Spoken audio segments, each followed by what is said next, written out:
Hello, everybody. This is a grumpy old guy gaming. We are back with GAWGZ, and just before we log in, there seems to be a new message on the BBS, so let's go ahead and check that out after the intro.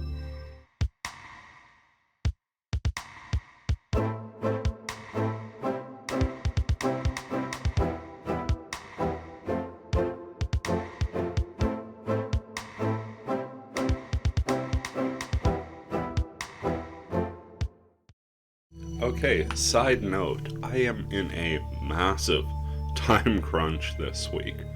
In addition to the usual busy, we're doing some heavy-duty house cleaning throughout the week, so usually between Wednesday and Friday is when I do most of my fragment stuff. Try and keep working a little ahead of time, that way if things go wrong, if I have to reshoot, if audio doesn't turn out, then I have the time to fix it. It doesn't wind up wonky like it used to. This week there is precious little time and my Wednesday is already booked from sunup to sundown. So I'm trying to get everything in super early this week, and I do apologize if you get any background noise here. That's just the family waking up, and that's just something we're gonna have to deal with this week. Anyway, back to the offline story. We actually did quite an impressive feat last time out. I believe we were level 23 with GAWGZ, entered into a vastly larger leveled area, and held our own. Got a new bulletin board post. It says, "The bracelet." Cotton says, "I found the bracelet used by the legendary Kite," which, as we all know, was an invisible, intangible object given to him by a book. But somebody claims it's in the GAWGZ statue at Cherry Spring Twin. So we've got to take that. Then 98 Degrees, the 2000s, responds, "Wow, really? So in other words, everyone can be a legend now?" Technically, yes. Cake comes in with, "If everyone had one, no one would be a legend." Lol. That's true.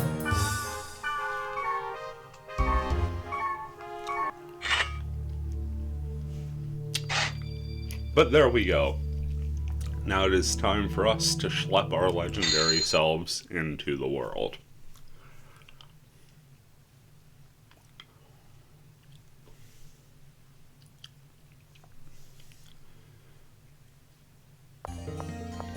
Back here in Carmina Gallica. No NPCs waiting for us, no awkward cutscene. Just a fool. What's fool got? Yeah, nothing good.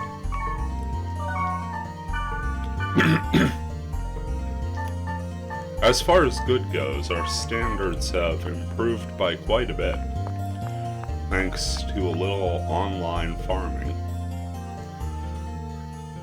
Still not trying to go way out of the realm of possibility here.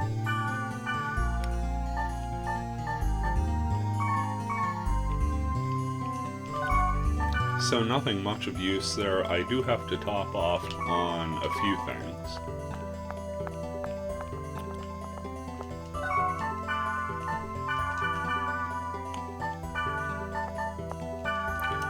Namely resurrects. Holy crap.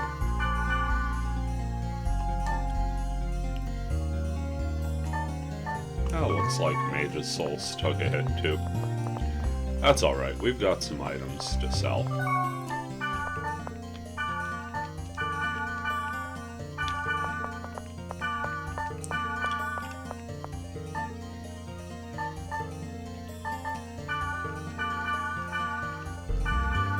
There we go.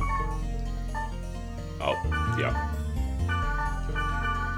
Guess it helps to sell everything we aren't going to be hanging on to. And it's mostly because we're not going to use these, but we could really use the inventory spaces.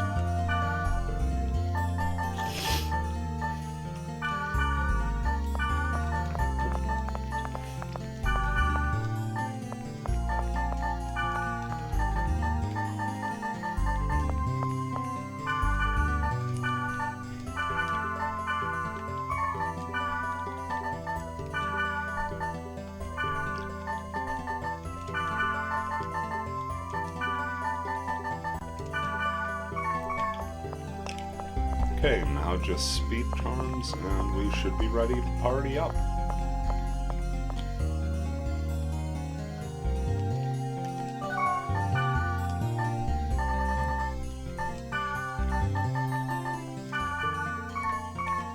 As always, we'll want to grab a balanced party, but fairly capable party members as well. Koji.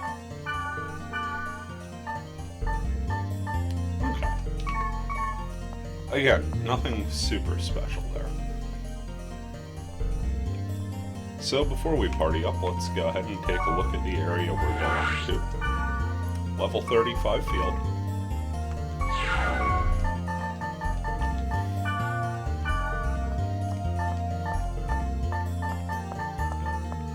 Let's go ahead and invite Gardenia at level 30. She will be an absolute asset.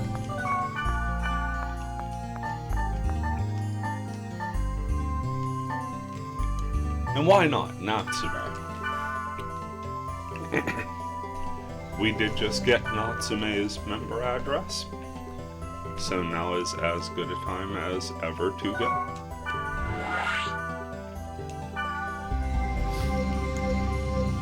To the Cherry Spring Twin we go.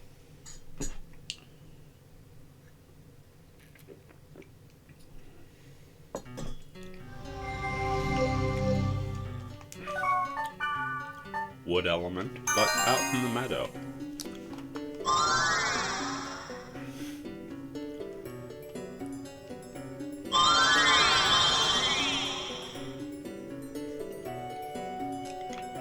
And here we go. Really about the only thing that can hurt us is physical tolerance.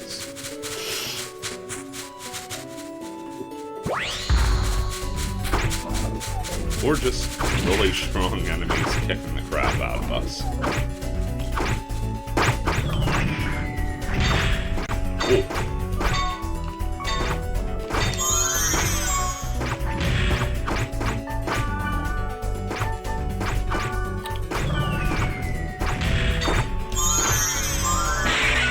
Well, as it turns out, Natsume's healing skills are a little bit lacking. What's Gardenia got? Well, she's got all wrapped at least.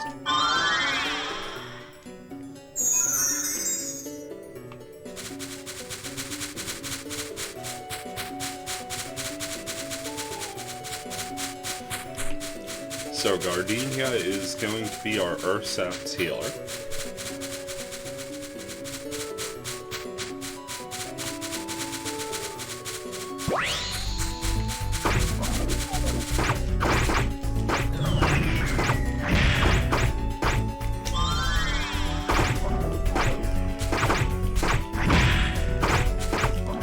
Be a good place to gain a little experience.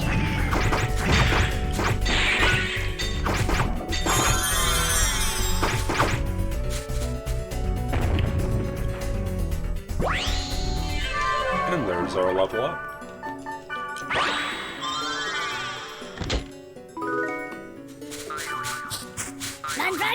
Mandragora. Pick up some grunty food here.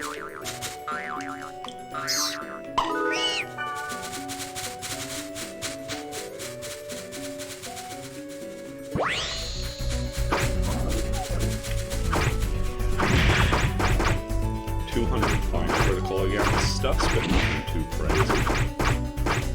Got a couple life drain weapons in the works here.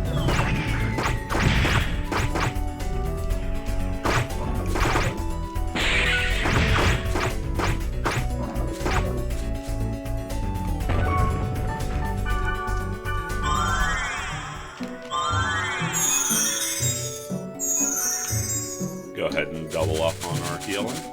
Gardenia heals us, we heal Natsume.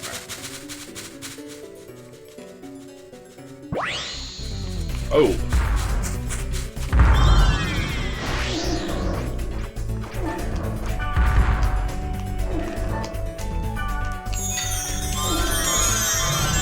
Three Perma Evils.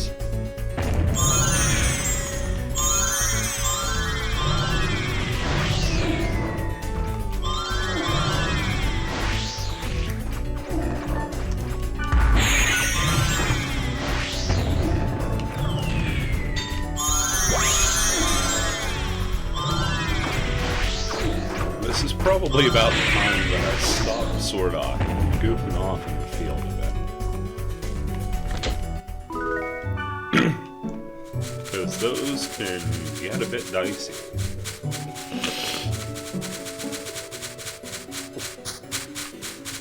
As you can see, I had to back all the way off there and play more of the role of the caster. Which I will once again have to do here.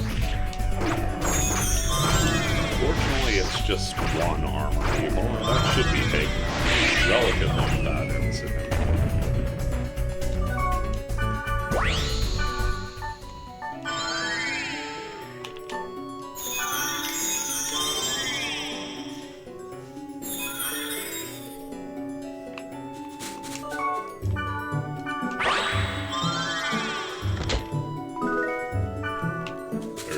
Beast perk. Let's go ahead and hit that one portal right by the dungeon, and then head in.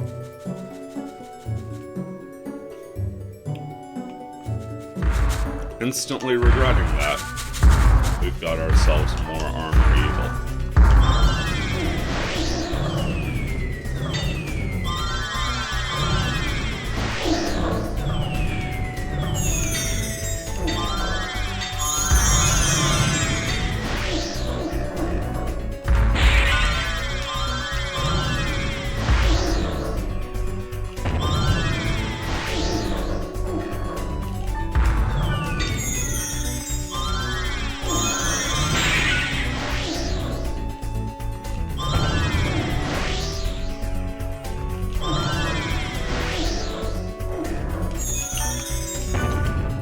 Awesome. Finished it just as the buffs wore off. Okay, they wore off rather early in that battle, but you get the idea.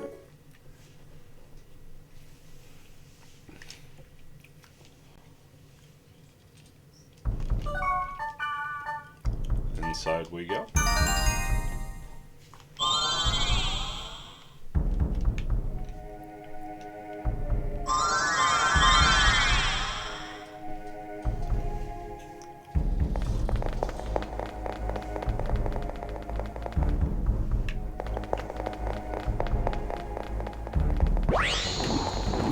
And we have ourselves a green bar.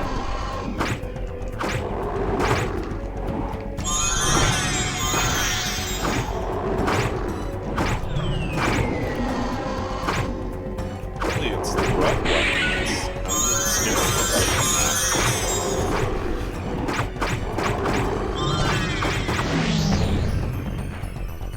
The spell's not worrying us too much at all there. Grab a little bit of treasure while we're going here. Amateur egg!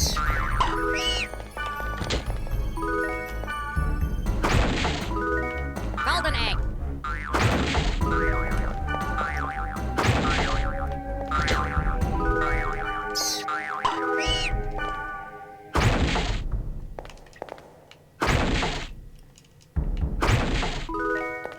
Actually, a pretty rewarding treasure room there. Went about 50% on what we did open.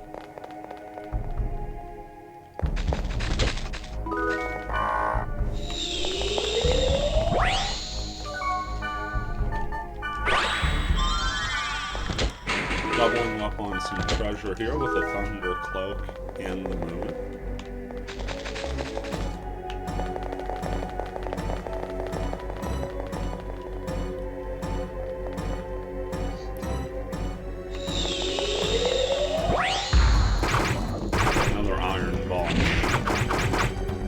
Nice thing about these is they're very single target focused. And hey, as long as we're that target, we're in pretty great shape.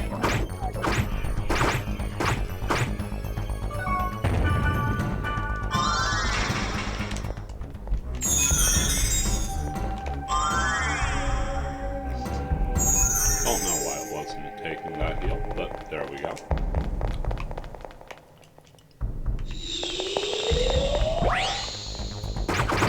Probably because I was subconsciously hitting the button instead of doing it.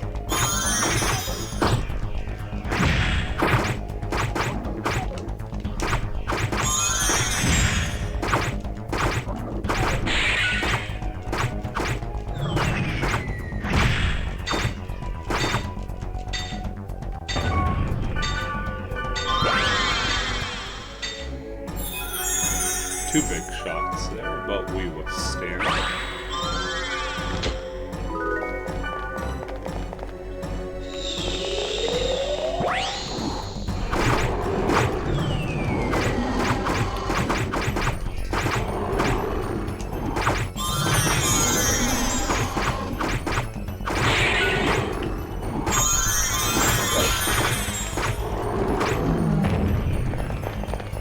Basically just handing out healing potions the whole time. But we did come back and get the finish. Just taking a look at our status bar, we're already over a third of the way to level 25, so. Long as things keep up like this, we will be in fantastic shape.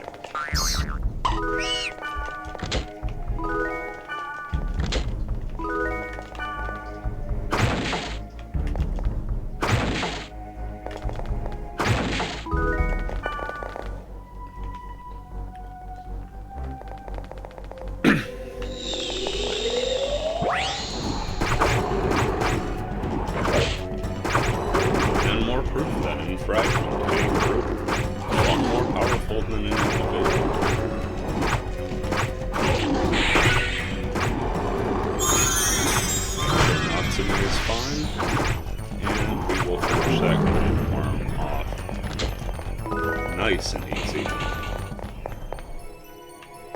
One more treasure room to go, and I do believe that's an all clear for the first floor. Been a while since we've got one of those on offline.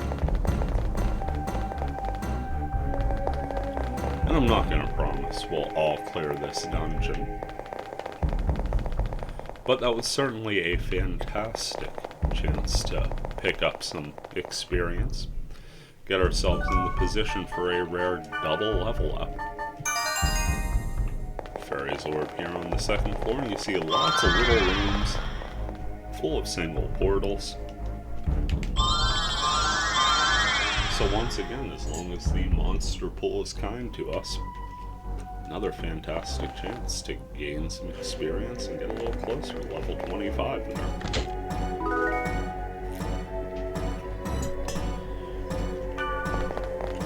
Catch the lovers as they catch me with my morning coffee. Bit of an awkward situation for all, but to the portal we go. A little bit of bonus treasure there in the form of a green gale. We'll double up on those before hitting the next room. Now we've got a couple skate rat arcs, and definitely not the best news there. The old resurrection shenanigans about to be afoot. Fortunately, we made it through without that being a big deal. Unfortunately, skate rat arcs can still do a bit of damage to Natsume. So something to watch out for here on the second floor.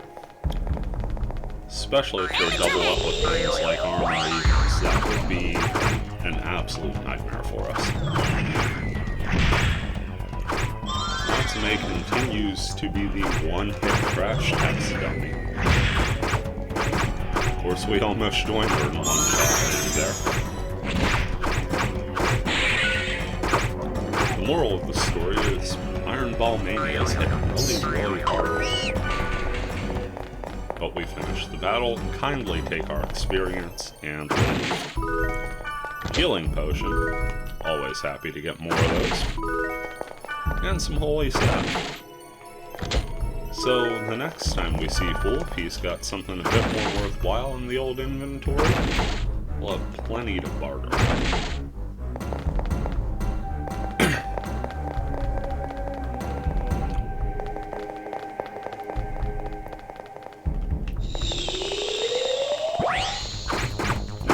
And we've got a trifecta of skate rat arc. Big problem there.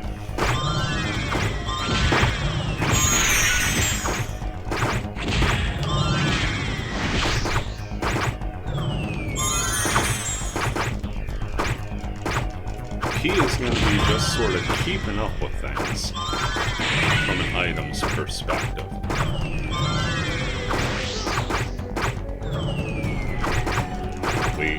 Locked out twice. I do believe that was 2 failed resurrection attempts by the Skate Rat Arts, and you're not going to see that very often. In fact, you may never see that if not for us recording here. Lucky us, huh? Yes, I did have to double check we were actually recording.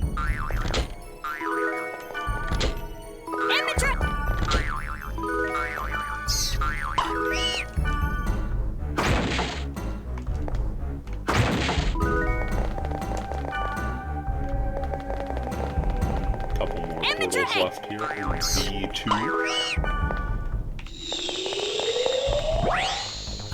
Another Iron Ball Mania. Despite the obvious one-shot potential, we're happy to see a single target enemy. Natsume, not so much at the moment.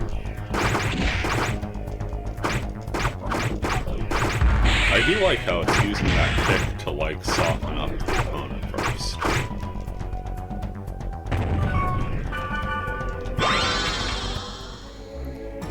Good psychological combat from that AI. Fortune Wire. Took me long enough to spot it on the list. I know, most people shortcut those. To me, it's something that I'm never intentionally going for in battle. The buffs aren't really easy, but of the two, I'd rather have the buffs. Bit of a surprise, we've got ourselves a Hackberry King. In addition to a Skate Rat Arc, which means we need to use both the Antidote and the Restorative on poor Natsume, who takes the old double nap, the Paralyze, and Sleep.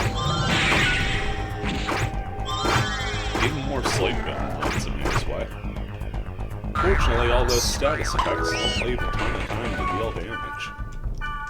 And we make it through the second floor, once again, relatively unscathed.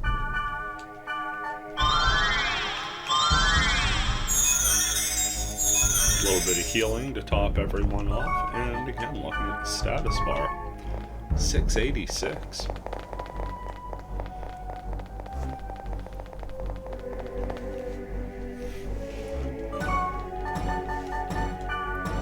Confidence growing the slightest bit every time through.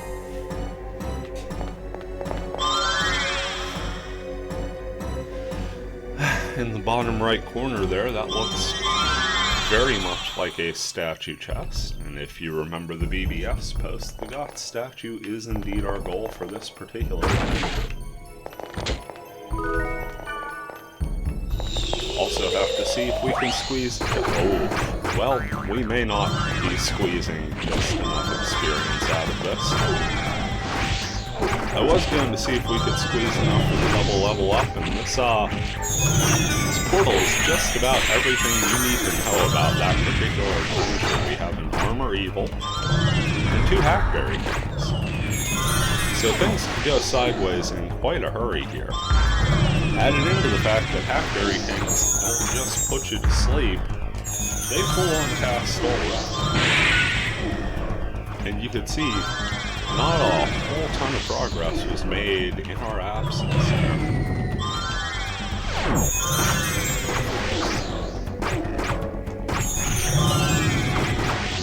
Finally get the and there goes the Hackberry King on a lucky elemental hit for us. Amateur egg! So not quite as bad as Armor Evil and Skate Rat Arc, but definitely in the realm of possibility now looking at that portal.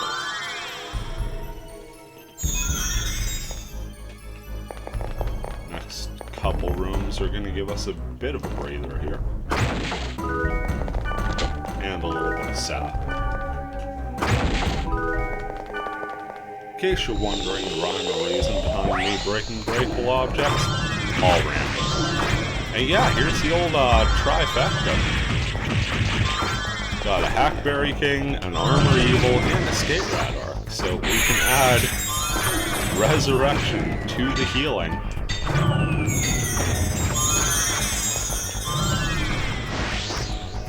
Fortunately, it does not trigger any time.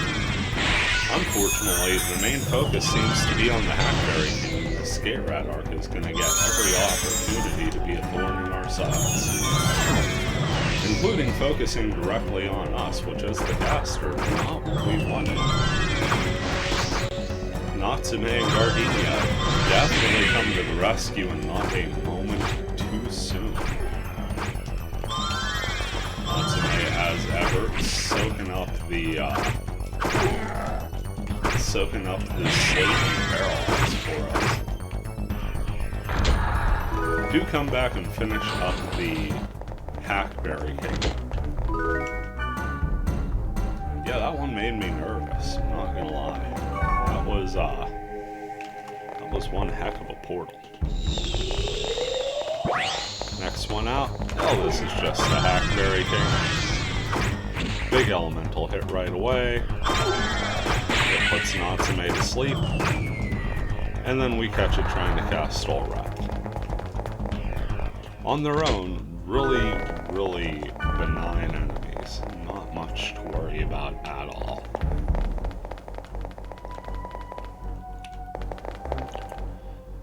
Couple more rooms of breather. I love this layout for that. The battle's very intense, and then you get a couple rooms to just sort of recompose, get your stuff back up. Final portal, that's going to be a risky treasure. And yeah, theirs are all clear. We did in fact 100% this dungeon. Not the field, but hey, what can you do? Pick up the moon there. Golden egg. Golden egg, making its presence very well known.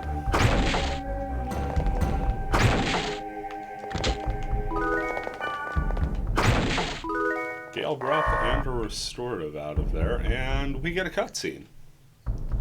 In the room before the statue, we run into Sora, who says, "Oh ho, looks like you hit the jackpot." Terajimi Ryoko turns to Pyros and goes, "Really? What did you win?"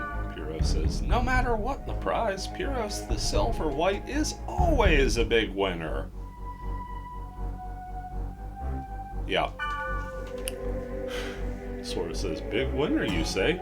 Boo, more like a big flop." Sora goes, Is it true you have the same mysterious powers as the legendary Kite?"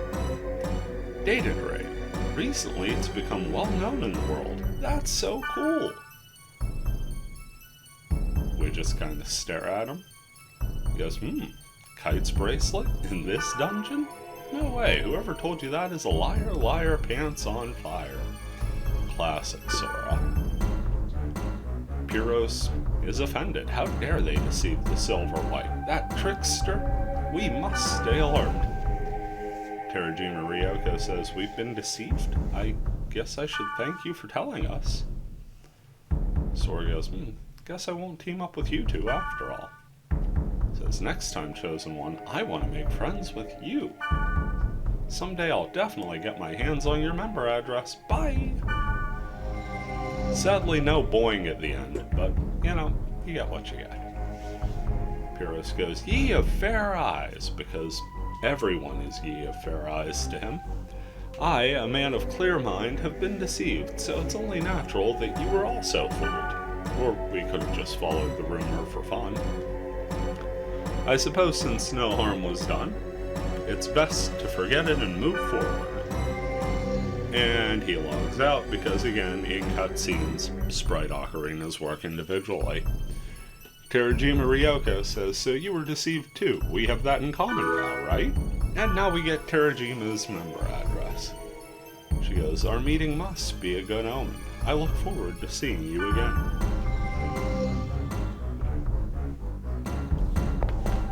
So we pick up yet another member address after yet another awkward dialogue cutscene. Little to do now, but check out what's in the statue. Needless to say, a game-breaking invisible bracelet is not going to be the item. But we do get a grief sticker, along with a healing potion and a light cross.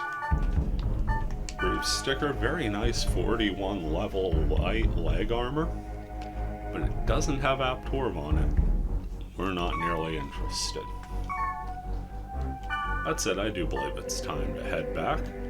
Not much this dungeon has left to offer us. Suppose we could try clearing out the field, but honestly, the field was kinda nastier than the dungeon up till that last floor. Actually, I really like how that built up. Danger escalated a little each time out. So there we go. That's another dungeon in the books. Another mystery solved, and another member address acquired. Let's go ahead and dismiss the party. Turn the camera here for our usual GAWGZ-centric farewells. And we have new email, so next week's Weekend Warrior, we'll start with that email.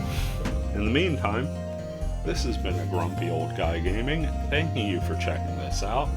When we get a little further along here, I will be breaking out the story-specific ones into a separate playlist. So if you're after the offline story and want it in one continuous form, you won't have to be jumping through the Weekend Warrior list like crazy. I promise I will get that playlist set up. In the meantime, take care, and we'll see you around.